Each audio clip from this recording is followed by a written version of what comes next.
বিনম্র শ্রদ্ধা আর ভালোবাসায় মালদ্বীপে পালন করা হয় আন্তর্জাতিক মাতৃভাষা দিবস। স্থানীয় সময় শুক্রবার সকালে দেশটিতে নিযুক্ত বাংলাদেশ দূতাবাস প্রাঙ্গণে জাতীয় পতাকা অর্ধনমিত রাখার মধ্য দিয়ে শুরু হয় দিবসটি। এরপর 1 মিনিট নীরবতা পালন সহ বাংলাদেশের সাম্প্রতিক সময়ের ওপর নির্মিত দুটি প্রামাণ্যচিত্র প্রদর্শিত হয়। জুলাই বিপ্লব এরই ধারাবাহিকতায় চলে আসা, কারণ বাংলাদেশ আবার করে প্রমাণ করেছে যে 52 যে চেতনা, আমাদের যে চেতনা আমাদেরকে সব সময় মাথা উঁচু করে দাঁড়ায় থাকতে সাহায্য করে, সেই চেতনাকে আমরা এখনো বহন করছি।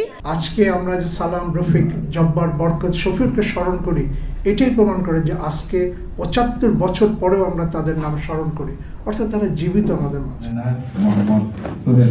ভাষা শহীদদের এবং বৈষম্য বিরোধী ছাত্র আন্দোলনে নিহতদের গভীর শ্রদ্ধার সঙ্গে স্মরণ করে প্রবাসে মাতৃভাষা বাংলা ও বাংলাদেশের ভাবমূর্তি উজ্জ্বল করার জন্য বসবাসরত সকল প্রবাসী বাংলাদেশীর প্রতি আহ্বান জানান হাই কমিশনার। এই 50 বছরের মধ্যেও যদি আমরা একটি গণতান্ত্রিক দেশের যেই সুবন্দোবস্ত থাকার কথা, সেটি কিন্তু আমরা এখনো করতে সক্ষম হইনি। সবাই মিলে মিশে এবং একটি গণতান্ত্রিক উপায়ে যেন আমরা বসবাস করতে পারি এবং এই ধরনের আমাদের ছাত্র সমাজকে আর যেন ভবিষ্যতে কখনোই এই রক্ত দেওয়ার জন্য এই প্রস্তুতি নেওয়া বা কোনো ধরনের এই ধরনের যে ট্র্যাজেডি আমাদের যে ভিডিওতে দেখলেন, মা বাবা যারা তাদের সন্তান যারা হারিয়েছেন তারাই বুঝতে পারছেন যে তাদের যে ব্যথাটা এটি আসলে কোনোভাবেই কাম্য না।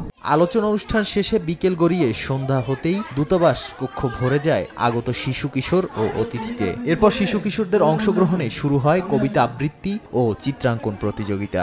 ও প্রকৃতি খাস কি পান্তা ভাত চাষ কি পান্তা আমি খাই না, পুঁটি মাছ পাই না, একটি যদি পাই অমনে দলে কাবুস কুবুস খাই। আমার আজকে মলদ্বীপ বাংলাদেশ হাই কমিশনে ছবি আঁকছি, খুব ভালো লাগছে।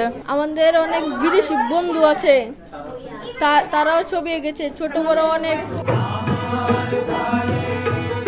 ভাষা শহীদদের নিয়ে প্রবাসী বাংলাদেশিদের সংগঠন নীলদরিয়া শিল্পী গোষ্ঠীর অনবদ্য পরিবেশনা মুগ্ধ করে সবাইকে।